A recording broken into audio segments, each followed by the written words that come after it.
सब लोगों को नमस्कार। बहुत धन्यवाद यहाँ आने के लिए। मैं पिछले 3 दिनों से कोसी के क्षेत्र में निकला हुआ हूँ। पहले सहरसा होकर आज मधेपुरा आया हूँ। बहुत ही प्रसन्नता हो रही है। बाबा सिंहेश्वर के यहाँ माथा टेक कर उनका आशीर्वाद लेकर प्रसन्नता हो रही है। 1-2 गांव भी हो आए, 1-2 सभाएं भी सुबह से हम लोगों ने मधेपुरा में कर लिया और देख के अत्यंत संतोष हो रहा है कि जो मैंने कटिहार में देखा, जो मैं अपने पूर्णिया में देखता हूँ, जो मैंने सहरसा में देखा, वही मुझे मोटे तौर पे मधेपुरा में भी देखने को मिल रहा है कि लोगों में जन सुराज के प्रति एक उत्सुकता, एक विश्वास, एक उम्मीद वो जागी हुई है। ये कह देना कि हमने सब कुछ कर लिया है, ये अतिशयोक्ति ही नहीं, बिल्कुल गलत होगा। हम लोग पूरे दमखम से, हमारी संगठन, जन सुराज से जुड़े हुए लोग और सबसे बड़ी बात, समाज में जो जन सुराज के प्रति अच्छी भावना रखते हैं, चाहे वो औपचारिक रूप से जन सुराज में उनकी भागीदारी नहीं भी है, ऐसे लोग, सभी लोग, हम लोग लगे हुए हैं मुस्तैदी से कि चुनाव आते आते हम अपने सभी लोगों के कान में 2 बार जन सुराज की बात ज़रूर पहुंचा दें। और मुझे यकीन है कि आने वाले चुनाव में जन सुराज को बहुत अच्छा परिणाम मिलेगा और बिहार के लोग अत्यंत ही प्रसन्न होंगे कि उनके ये अथक प्रयास से जो बिहार में बदलाव की वो कल्पना कर रहे हैं, उसको उन्होंने साकार कर दिया। कोई प्रश्न हो तो प्लीज़ पूछिए। जब आप आज गांव में गए, सभी जगह किस तरह से आपको प्यार मिल रहा है, लोगों का सपोर्ट मिल रहा है और क्या सुनने को मिल रहा है गांव में?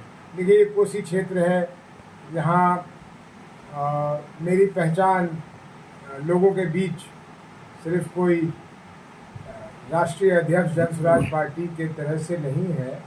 मुझे कोसी के लोग अपने घर के बच्चे की तरह या बुजुर्ग की तरह जानते हैं। बहुत लंबे काल से हम लोगों का पूर्णिया, सहरसा, मधेपुरा का एक लगाव रहा है। अनेकों गांव में मेरे रिश्ते हैं, रिश्तेदार हैं। अनेकों गांव में लोगों का आना जाना हमारे यहाँ हुआ है। इसलिए जहाँ तक प्यार और सम्मान की बात है, तो जितना बोलूँ वो कम है। बहुत ही प्यार मिला है। सर, जिस तरीके से प्रशांत जी बिहार के अलग अलग हिस्से में जा रहे हैं, भीड़ उमड़ कर आ रही है, क्या लगता है जो भीड़ है वो वोट में कन्वर्ट हो पाएगा? बिल्कुल नहीं। भीड़ और वोट का कोई ताल्लुक नहीं है, कोई संबंध नहीं है। मैं ये कह सकता हूँ कि मुझे सौभाग्य प्राप्त हुआ है कि देश के गिने चुने बड़े रैलियों को आयोजित करने में अपने नेताओं के लिए मैंने वो किया है। मैंने खुद एक वेदना प्रदर्शन पूर्णिया में किया था। जो लोग कहते हैं कि सीमांचल में उससे बड़ी सभा कभी हुई नहीं है, लेकिन भीड़ वोटों में तब्दील हो जाए, ये गलत धारणा है। भीड़ वोट में कब तब्दील होती है, वो भीड़ क्यों आई है, ये बहुत ज़रूरी है। वो भीड़ कैसे आई है, वो बहुत ज़रूरी है। और वो भीड़ क्या ग्रहण करके जाती है उस सभा से, ये भी उतना ही आवश्यक है। मुझे लगता है कि प्रशांत जी को सुनने वाले जो लोग, वो प्रशांत जी को देखने के लिए नहीं आ रहे, क्योंकि प्रशांत जी किसी बड़े पद पे नहीं बैठे हुए हैं। कोई प्रधानमंत्री नहीं है, कोई मुख्यमंत्री नहीं है, कोई बड़े मंत्री नहीं है।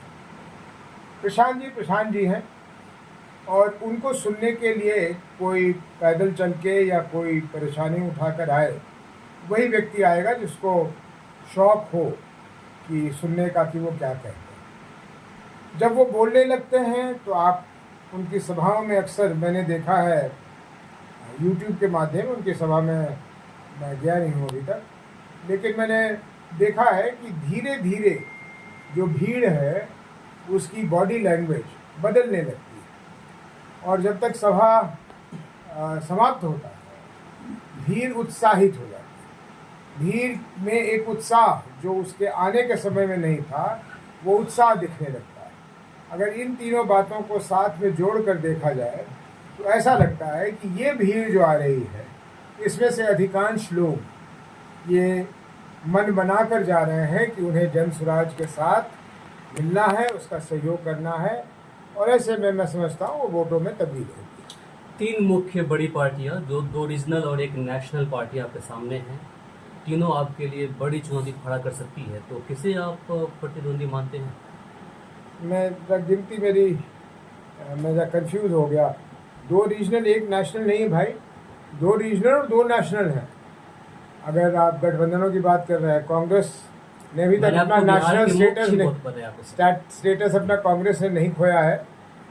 चलिए आपका प्रश्न का उत्तर दे दूं। हमारे लिए इन दोनों घटक, ये दोनों अलायंसेज में से कोई भी चुनौती नहीं है, क्योंकि हम इनकी एग्जिस्टेंस को ही नहीं मानते।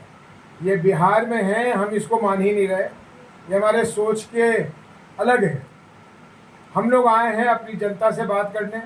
हमें ना बीजेपी के घटक से मतलब है, ना कांग्रेस के घटक से मतलब है, ना आरजेडी, ना जेडीयू, हमें कोई मतलब ही नहीं। हम अपनी संवाद सिर्फ अपने लोगों से कर रहे हैं और अपने लोगों को समझा रहे हैं। अगर हमारे लोगों को समझ आ गया कि उनके हित में क्या है और वो हमारा हिस्सा बनना चाहें, तो बिहार में परिवर्तन हो जाएगा, बिना इसके चिंता किए हुए कि बीजेपी का कौन लड़ रहा है और जेडीयू से कौन लड़ रहा है और आरजेडी से कौन लड़ रहा है। हमें उधर देखना ही नहीं, वो समय की बर्बादी है हमारे लिए। आपने बोला कि एग्जिस्टेंस नहीं मानते हैं। कुछ पार्टियां 20 साल पुरानी, 25 साल है, कुछ 30 साल है, कुछ 40 साल है, कुछ 1.5 साल प्लस की है। देखिए, ये वही बात है जिससे जाति को जोड़ा जाता है ना। लोग अभी तक जन्म से जाति को जोड़ देते हैं। अगर मैं जिस खानदान में पैदा हुआ, मैं जीवन भर उसी जाति का रहूँगा। तो ये एग्जिस्टेंस में बहुत पहले आए थे। कांग्रेस पार्टी बहुत पुरानी है, हमारे बाप दादा के ज़माने से पहले की पार्टियाँ कर्म से जानी जाती है। जो मैंने कहा कि मैं इन पार्टियों का एग्जिस्टेंस नहीं मानता, मैं इसलिए नहीं मानता कि इन्होंने जो किया है उसकी तरफ अगर उल्टा के देखेंगे तो सिवा इनके लिए घृणा, और ये शब्द को मैं दोबारा दोहरा रहा हूँ, इनके लिए घृणा उत्पन्न होती कि इन्होंने सब कुछ जानते हुए, सब चीज़ का रास्ता रहते हुए, इन्होंने बिहार के साथ जो किया है वो घृणित काम किया। और 2-3 चीज़ें और साफ कर, जेडीयू के लोग, एनडीए के लोग, नीतीश कुमार जी बहुत आराम से लालू जी के जंगल राज की तरफ उंगली कर देते हैं और अपना काम निकाल लेते हैं। लालू जी को जरा खड़े होकर जवाब देना चाहिए, नीतीश जी को खड़े होकर जवाब देना चाहिए। माफ कीजिएगा, लालू जी के समय बिहार की फिस्कल कैपेसिटी क्या थी? फिस्कल कैपेसिटी का मतलब यहाँ के बजट का क्या आकार था? नीतीश जी के समय में क्या है? आज वो अपनी पुल दिखा देते हैं और कहते हैं कि लालू जी के समय में नहीं बना। अरे लालू जी के समय में पैसा कितना उपलब्ध था? मेरी माँ सांसद थी 1980 से लेके 1990 तक। उन्हें, आपको मालूम है, यकीन होगा आपको कि एक सांसद के रूप में, लोकसभा के सांसद होने के रूप में, उन्हें सिर्फ साल में 5 किलोमीटर रोड अनुशंसा करने के लिए मिलता था एक सांसद को। ये अलग बात है कि उस समय के बने हुए रोड शायद अभी भी चल रहा है, वो गुणवत्ता वाली बात आ गई, उसको छोड़ दीजिए। लेकिन हमारा देश एक बहुत ही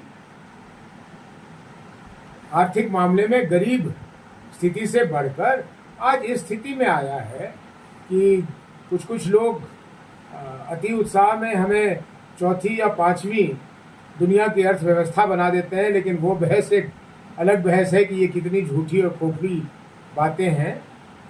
लेकिन नीतीश जी के पास वो सब कुछ उपलब्ध था और उन्हें वो तरीका आता था। क्यों आता था तरीका? क्योंकि 2005 से 2009, 10 में उनका चुनाव हो गया था फिर से। 2005 से 2009 4 वर्षों में जो उन्होंने बिहार में किया है, मैं उनका आज आलोचक हूँ।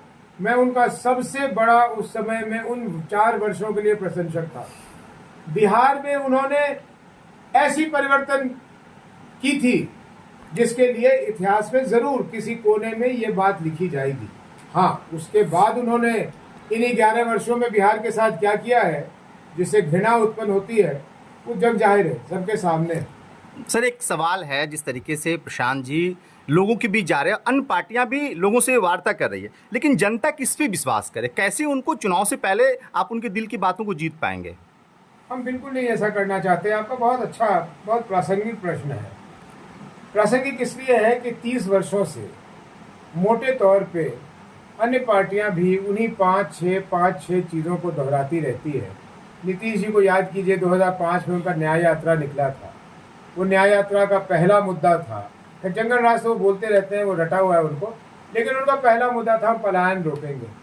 20 वर्षों के बाद पलायन बढ़ गया। ये क्या दिखलाता है? या तो आपकी नीयत नहीं थी, या आपको पता ही नहीं कि उसको कैसे रोकना है।